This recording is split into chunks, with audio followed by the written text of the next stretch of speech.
Halo Smoners, selamat datang di Podcast For You. Berkarya, berbagi, menginspirasi.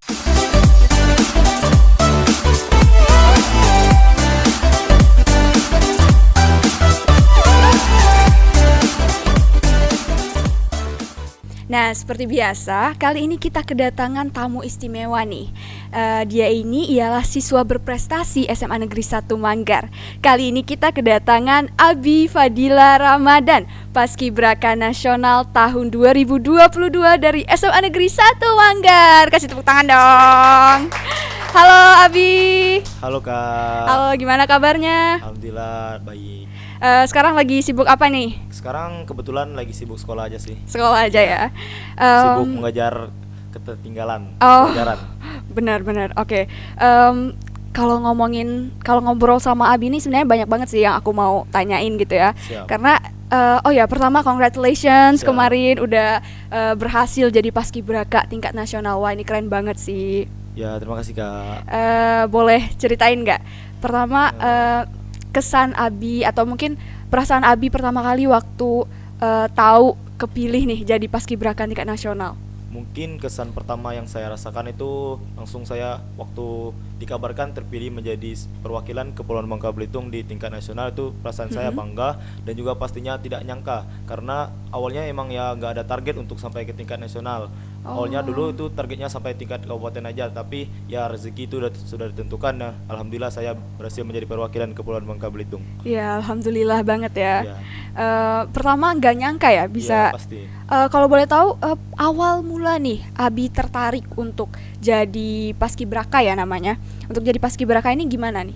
Awalnya kan dulu waktu kecil emang suka lihat kayak pengibaran bendera di TV di istana tuh kan, emang dari kecil udah mantengin nih. Kalau di TV kalau setiap tanggal 17 Agustus pasti udah siap di depan TV waktu pagi dan sore hari. Dan juga tuh kalau lihat seorang paskibraka itu kayak wah gagah, keren ya. Seorang remaja, seorang siswa udah bisa buat bangga orang tua. Itu sih benar. sebenarnya motivasi utama dan motivasi awal untuk menjadi seorang paskibraka. Oke. Jadi awalnya gimana tuh? Kayak mungkin awal SMA langsung masuk ekskul paskib atau gimana? Awalnya dulu itu waktu SMP itu udah dikenalin dengan apa itu PBB, kayak paskib itu udah dikenalin dari SMP, tapi masih tentang dasar aja. Nah, waktu masuk ke SMA, tepatnya SMA ini itu ada namanya ekskul PPS, itu Purna Paskibra Sekolah. Di sana saya ikut ekskul PPS ini dan setelah ikut ekskul PPS selama 6 bulan dan akhirnya diadakan seleksi dan saya lolos terpilih. Oke, jadi kalau PPS ini kegiatannya gimana tuh? Kalau Belajar PBB terus atau gimana? Ini kalau PPS ini bagi yang nantinya adik-adik di kelas 10 SMA Negeri 1 Manggar berminat untuk masuk PPS. Ini PPS ini tidak langsung hanya promosi ya. Sekalian ya kan. Ini PPS ini tidak hanya tentang pelajaran PBB, tetapi di PPS ini kalian juga bisa belajar tentang bersikap, berkarakter dalam kehidupan sehari-hari, dan juga kami tidak hanya mengajarkan tentang PBB, tapi tentang kayak juga refreshing dan kekompakan tim lah pastinya. Oke. Tidak terus-menerus tentang PBB dan itu pastinya buat jenuh kan. Iya. Jadi kalau di paskibraka ini pastinya kekompakan itu penting banget ya. Siap.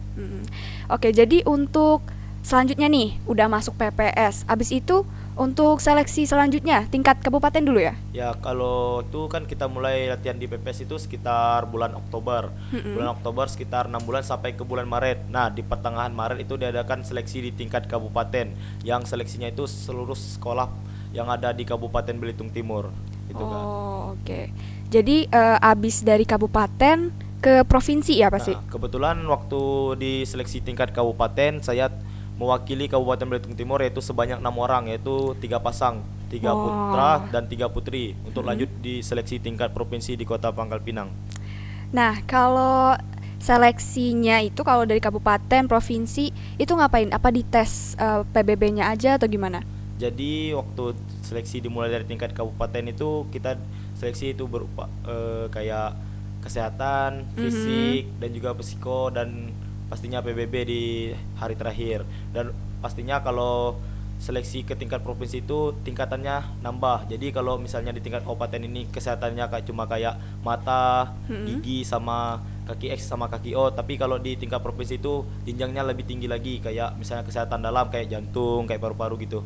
gitu sih Kak. Oke.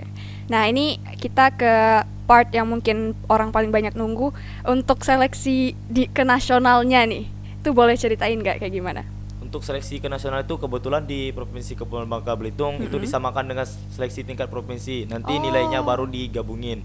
Jadi kalau seleksi itu di tingkat provinsi itu berupa tes fisik, itu tes fisiknya itu kayak kurang lebih kayak TNI Polri, dan juga ada tes psikotes. Tes psikotes ini kemarin saya ada 4 macam soal, itu sekitar 100 lebih soal, dan juga tes kesehatan. Tes kesehatan ini sangat lengkap dan sangat kayak teliti lah gitu, kayak detail banget tentang tes kesehatan, kayak ya kurang lebih kayak TNI Polri. Dan juga ada tes PBB. Tes PBB itu dilaksanakan sekitar 1 hari penuh, kayak gitu Kak. Oke. Baru nanti nilainya digabungin dan siapa yang dapat nilai tertinggi gitu Kak. Jadi langsung ya, Iya. provinsi sama nasional. Dan juga berarti bukan cuma PBB doang ya, tadi ada psikotesnya kayak gitu. Aku penasaran banget nih, Iya. sebagai paskibraka nasional, udah pernah ke Istana Negara Iya. dong ya. Ceritain dong gimana nih pengalamannya kemarin di sana. Jadi waktu itu kami kan udah latihan tuh terpisah tempatnya, itu di Taman Wilatika di Cibubur, Jakarta Timur. Jadi waktu sebelum ke istana itu kami latihan di sana dulu sekitar setengah bulan.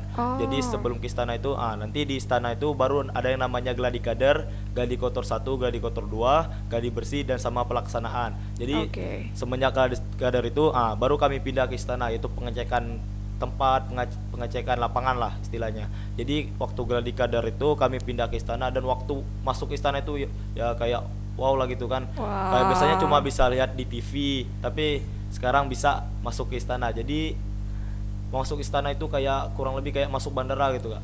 Jadi kayak dicek barang, diperiksa apa yang aja yang dibawa gitu. Dan ketat ya waktu masuk ke dalam halaman istana itu kayak wah, di luar ekspektasi banget gitu. Waktu kan lihat di TV itu kan kayak besar gitu kan Kak. Tapi setelah masuk istana itu ternyata nggak kayak di TV-TV yang besar itu. Ternyata itu kata sejarah yang di istana itu merupakan teknik pembangunan dari orang Belanda. Yaitu kalau lihat dari jauh itu kayak besar, dan dari dalamnya itu kecil. Itu teknik dari Belanda pada zaman dahulu gitu. Jadi waktu di Istana Negara kemarin, Abi ketemu siapa nih kira-kira yang paling berkesan? Oh ya, pastinya waktu kami masuk ke istana itu, dan tidak masuk istana sih, kayak panitia yang penyelenggara paskibraka ini udah orang-orang hebat lah, orang-orang yang penting dalam negeri ini, kayak Bapak Panglima, Bapak Kapolri gitu, kayak pejabat-pejabat negara yang kayak setnek, sekretaris negara itu kan orang yang orang yang bisa mengatur tentang negara ini gitu, bisa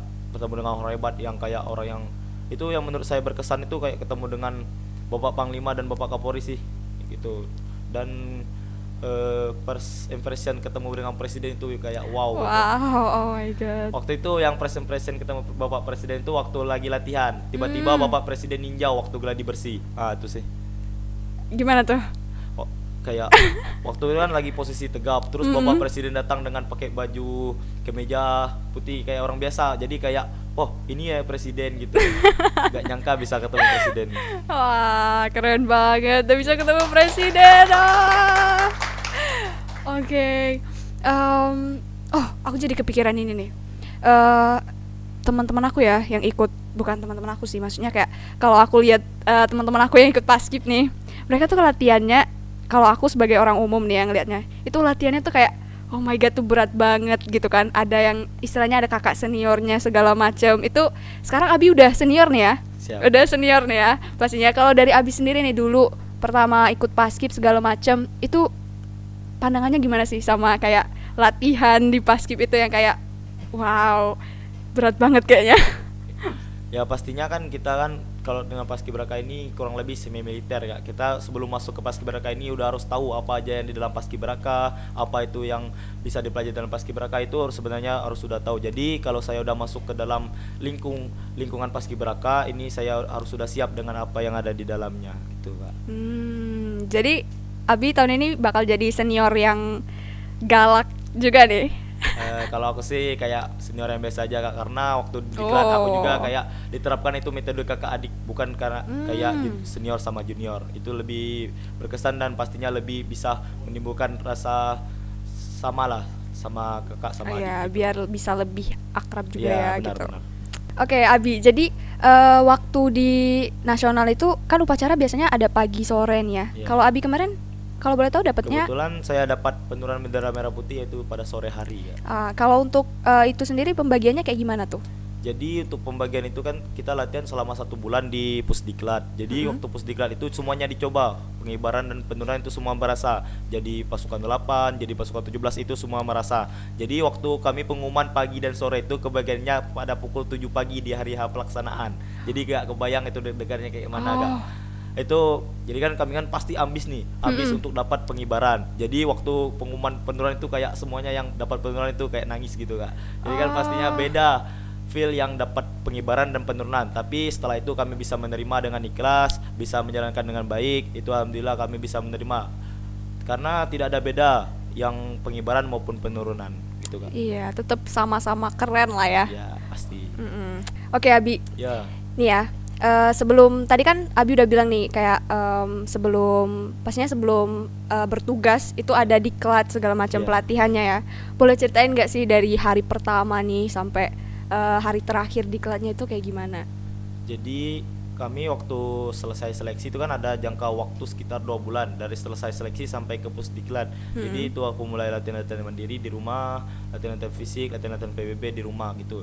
Waktu sekitar tanggal 14 Juli itu aku sudah melaksanakan TC di Bangka di pusat kota Pangkal Pinang. Jadi di sana saya melaksanakan karantina dulu dan juga kayak pembagian atribut yang akan dipakai di sana. Kayak atribut-atribut kayak pakaian daerah gitu kan. Kayak pakaian batik gitu-gitu. Terus waktu sampai di sana kami tuh datang pertama itu registrasi pada tanggal 15 sore. Aku datang di Jakarta itu sore. Jadi setelah sore itu kami semuanya disuruh masuk ke kamar. Jadi satu orang satu kamar itu kayak bingung mau ngapain aja. Itu selama 3 hari di karantina nggak boleh keluar. Jadi kayak bingung ngapain, makan tidur cuma gitu aja kerjanya. Setelah 3 hari baru dibolehin keluar, kayak olahraga pagi, main-main game sama teman-teman gitu.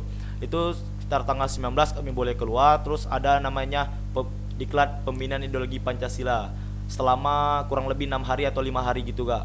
Jadi sebelum pelatihan ke lapangan kami ada juga pelatihan pembinaan ideologi Pancasila dan karakter anak bangsa gitu.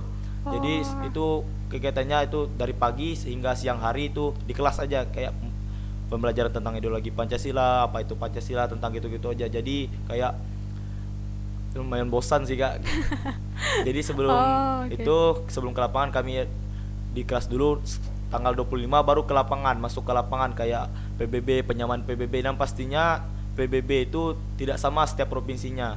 Jadi selama 3 hari awal di lapangan kami itu ada penyamaan baris berbaris di setiap provinsi hingga sama nantinya. Ada mulai tempo, geraknya, proporsional tubuh gitu-gitu sih kak. Setelah 3 hari baru kami masuk ke formasi. Masuk ke formasi itu dimulai dari formasi 17, 8, nanti setelah tanggal 1 baru gabung yang 45 gitu kak. Gitu, jadi gak langsung yang PBB gitu ya. Tadi aku ngiranya kayak diklat langsung latihan PBB kayak gitu. Enggak ya? Enggak kak. Oke. Terus di sana pastinya banyak ketemu temen dong ya. Ceritain dong ketemu temen dari seluruh Indonesia nih. Jadi inilah yang buat saya terkesan bisa bertemu dengan teman-teman dari 34 provinsi seluruh Indonesia, karena tidak banyak orang maupun remaja yang bisa berkesempatan seperti ini. Iya, benar. Ya kayak misalnya dari daerah timur nih gimana karakternya. Jadi kita itu harus bisa menyesuaikan dan menyatukan karakter teman-teman dari yang mulai dari barat hingga ke timur gitu kak. Kalau Abi sendiri dapat temen yang deket banget gak misalnya dari provinsi lain nih gitu? Kalau mungkin kan kita kan ada Wisma ini terbagi dari 3 bangunan kak. Jadi mungkin semuanya teman itu deket karena kita juga latihan itu digabung dan dicampur kak. Jadi semua teman itu pasti deket. Tapi kalau yang deket banget itu yang kayak sehari-hari ketemu, habis latihan ketemu, bangun tidur ketemu, itu teman satu lorong. Jadi satu lorong itu ada 12 orang. Waktu itu aku dapat dari Maluku Utara, Nusa Tenggara Barat, Kalimantan Utara, Kalimantan Barat, terus depan aku tuh Jambi. Jadi kalau sama yang kayak depan kamar itu pasti deket banget kak. Yang sebelah itu dari NTT, terus Papua Barat. Nah kalau yang kayak ketemu orang dari Papua itu pasti kayak wow gitu ya kak, karena jauh, gak nyangka bisa ketemu gitu. Oke, Abi, jadi kemarin kan udah selesai nih ya, udah sukses gitu ya, jadi paskibraka tingkat nasional pada tanggal 17 Agustus. Sehabis ini nih, masih ada kegiatan nggak sih yang berkaitan dengan paskibraka nasional ini? Jadi habis ini kan kami kebetulan tahun ini dipegangnya bukan lagi dari Kemenpora Kak. Jadi tahun ini dipegangnya oleh BPIP, itu Badan Pembinaan Ideologi Pancasila. Jadi kami ini bukan hanya stop waktu penugasan kemarin, tidak, tapi kemarin juga kami setelah penugasan itu ada yang namanya Diklat Lemhanas. Jadi yang paskibraka ini berjenjang gitu Kak. Nanti ada program-programnya kayak ideologi Pancasila, dan kami juga nanti akan dinobatkan sebagai duta Pancasila Paskibraka Indonesia. Keren gitu. banget. Jadi waktu tanggal nanti alhamdulillah kami mendapatkan kesempatan yang beda lah dengan yang lain, mendapat kesempatan khusus. Nanti kami waktu tanggal 1 Juni rencananya akan bertugas lagi di Istana Negara waktu hari lahir kesaktian Pancasila. Keren banget. Boleh salam buat presiden gak nih? Oh. Kalau ketemu presiden agak susah Kak. Jadi pas kompres tuh Iya sih. Ya, say hi aja lah ya dari jauh gitu ya. Say hi ke Pak Presiden. Oke, Abi. Nih ya, di luar sana pasti banyak banget nih siswa-siswi yang penasaran kayak day in my life Abi waktu diklat itu gimana? Ceritain dong yang detailnya itu dari pagi sampai malam itu kayak gimana? Sampai tidur lagi. Iya. Dari bangun tidur sampai tidur lagi. Jadi waktu di Pusdiklat di Taman Wiladatika itu di Cibubur, kami bangun itu sekitar jam 4. Jadi jam 4 itu udah mulai ada alarm, dan itu harus semuanya harus bangun. Jadi yang muslim itu melaksanakan sholat subuh, jadi yang non muslim itu melaksanakan renungan pagi. Setelah sholat subuh, kami keluar dari musola kan, lanjut olahraga pagi. Olahraga pagi itu semuanya ikut, dan olahraga pagi itu sekitar sampai jam 6. Setelah jam 6 itu kami beres-beres, ganti baju, siapin sepatu, siapin topi buat latihan. Setelah ganti baju, sebelum mandi itu kami ada sarapan pagi. Apa nih? Sarapannya cuman telur 2 butir sama susu. Itu sarapan awal. Sarapan ada 2 kali Kak. Jadi sebelum mandi itu sarapan dulu, telur sama susu itu. Setelah mandi ganti baju, baru kami lanjut ke ruangan makan buat makan pagi. Makan apa lagi nih? Makan nasi, biasanya makan nasi ya. Nasi jadi biasa yang tantangan terberat itu makan itu yaitu pagi hari ya. Kenapa tuh? Karena buat ini kan makan tuh kan harus banyak dan harus habis. Jadi kalau pagi itu kan kita biasanya makan itu sesuai mood. Iya. Jadi kalau di sana tuh harus menyesuaikan dengan teman-teman gitu, harus habis, harus bantu teman gitu. Dan tambah lagi kan kalau udah makan itu susah buat gerak ya. Iya sih. Kalau makan banyak, apalagi makan banyak. Jadi itu mungkin tantangan tersulit sih. Dan setelah makan, kami jam 7 pagi itu harus sudah apel sama pelatih. Jadi pelatih sama pengasuh itu beda. Apa tuh? Kayak gimana bedanya? Kalau pelatih itu tempatnya tersendiri dia. Metodenya tersendiri. Pelatih itu dari TNI Polri. Kalau pengasuh itu dari Duta Pancasila Paskibraka Indonesia. Jadi pelatih itu gak mau tahu jam 7 itu kami harus sudah apel di lapangan latihan. Jadi pengasuh yang menyesuaikan. Kalau pengasuh itu urusannya di Wisma sama di materi kelas. Kalau pelatih itu lebih dekat sama kaliannya ya. Kalau pelatih itu cuma khusus buat di lapangan aja Kak. Jadi setelah apel kami melaksanakan breaking ya, kayak senam pagi gitu, peregangan pagi ya. Baru lanjut dengan pemanasan kayak PBB di jalan. Nah, itu PBB di jalan sekitar 1 sampai 2 jam. Baru nanti masuk ke formasi. Masuk ke formasi itu nanti ada istirahat jam 10 kayak snack pagi dan minum. Minum aja sekitar 5 menit. Baru lanjut lagi latihan sampai setengah 12. Setengah 12 baru istirahat sholat, makan siang. Nah, sampai jam 1 langsung mulai lagi nih Kak. Latihan lagi. Kebayangkan cuaca di Jakarta tuh kalau siang hari panas. Ya. Jam 1 lanjut sampai jam 3 istirahat sholat sama snack, terus sampai jam 5 sore. Baru bisa langsung beres-beres buat sholat maghrib ke Wisma gitu. Nanti setelah sholat maghrib istirahat bentar, terus lanjut makan malam. Ya, makan malam sama sholat isya. Setelah sholat isya kami ada materi kelas. Materi kelas itu kayak misalnya ya dari orang-orang yang hebat lah, kayak profesor doktor sama jenderal-jenderal dari TNI gitu Kak. Itu kayak gimana? Motivasi atau gimana? Kayak mereka itu kan kayak menyampaikan materinya itu tentang, kebanyakan sih tentang ideologi Pancasila Kak. Gitu. Banyak juga sih yang tentang motivasi gitu. Dan kemarin juga dapat materi dari orang yang megang bendera Sangsaka Merah Putih yang ngerawatnya di Monas gitu. Jadi ditampilin lah foto-foto gitu. Oke. Setelah itu, setelah materi jam 9 itu harus sudah tidur. Jam 9 itu harus sudah tidur Kak, gitu. Itu strict banget ya? Iya. Jadi yang bikin sulit itu jadwalnya yang padat gitu. Iya. Oke. Untuk tadi untuk makanannya sendiri tuh bener-bener strict banget ya. Kalau di Istana Negara nih, kok aku jadi penasaran, di Istana Negara makannya apa? Jadi waktu di istana itu kan Gali Kadar baru masuk istana. Ya, Gali Kadar itu dari pagi hingga siang itu kami belum makan. Belum makan? Ya, karena waktu itu jadwalnya masih padat dan harus jam 9 itu harus sudah keluar dari istana gitu. Besoknya baru di Gladi Kotor 1 baru kami berhenti dari pagi hingga sore hari. Di istirahat siang itu kan pastinya ada makan siang. Jadi makan siangnya itu di Wisma Negara Kak. Wisma Negara itu sedikit cerita. Wisma Negara itu tempatnya istirahat tamu-tamu dari negara lain gitu. Wow, keren banget sih. Jadi pastinya udah terbayangkan lah gimana makanan buat tamu-tamu dari negara lain gitu. Jadi mulai dari jus, buah-buahan gitu. Kayak makan yang pertama itu saya ingat ramen Kak. Makan ramen. Jadi first time makan ramen. Jadi ramen, terus kayak makanan-makanan snack lah buat itu pemanis lah di akhir gitu. Dessertnya. Iya. Oke, Abi.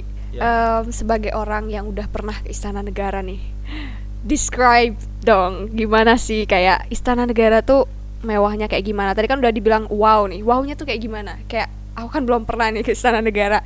Doain ya, moga kelak bisa ke Istana Negara nih. Diceritain dong, describe Istana Negara tuh kayak gimana? Jadi Istana Negara itu dekat dengan Monas ya. Jadi kami waktu setelah apel pagi itu jalan dari Monas sekitar 1 kilo untuk nanti masuk ke istana. Di dalam istana itu ada beberapa pengecekan kayak di bandara, kurang lebih kayak di bandara, kayak pengecekan barang dan pengecekan tubuh sama cek suhu juga Kak. Jadi kami itu masuknya nggak boleh dari pintu depan. Jadi masuknya itu harus dari pintu belakang maupun pintu samping. Jadi dalam istana itu nanti di depan istana itu masuk kayak ada di sebelah kirinya itu ada masjid. Masjid itu masjid yang cukup bersih dan besar lah Kak.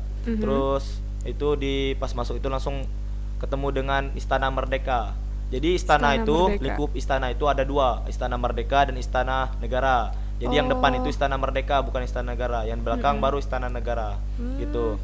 Jadi di depan Istana Merdeka itu ada lapangannya upacara. Jadi lapangan upacara itu di tengahnya itu ada air mancur. Air mancur ini sebenarnya air mancur yang cukup mengganggu lah bagi kami karena aba-aba itu kurang kedengaran kalau sama air mancur nih karena suaranya cukup mengganggu gitu Kak.